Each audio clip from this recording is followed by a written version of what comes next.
तुम्ही फिट न होण्याचं सर्वात महत्त्वाचं कारण माहिती आहे कोणतं? तुम्ही रेग्युलर व्यायाम नाही करत. रेग्युलर जर 90 दिवस व्यायाम केला तर तुम्ही फिट होणारच, पण तुम्ही रेग्युलर व्यायाम नाहीत करत.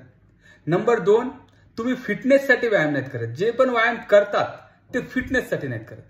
ते फक्त काय करतात? त्यांना फक्त त्यांचं पोट कमी करायचं असते.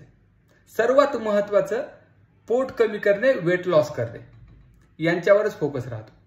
पण ओव्हरऑल फिटनेसकडे जर तुम्ही लक्ष दिलं आणि हा जो दररोज व्यायाम करतोय हा आपल्या लाईफस्टाईलमध्येच उतरवायचा आहे. आता आयुष्यभर आपल्याला व्यायाम करायचा आहे आणि फिट राहायचंय आणि हेल्दी खायचंय, हे जर डोक्यामध्ये तुम्ही ठेवलं तर फिट तुम्ही खूप लवकर होणार.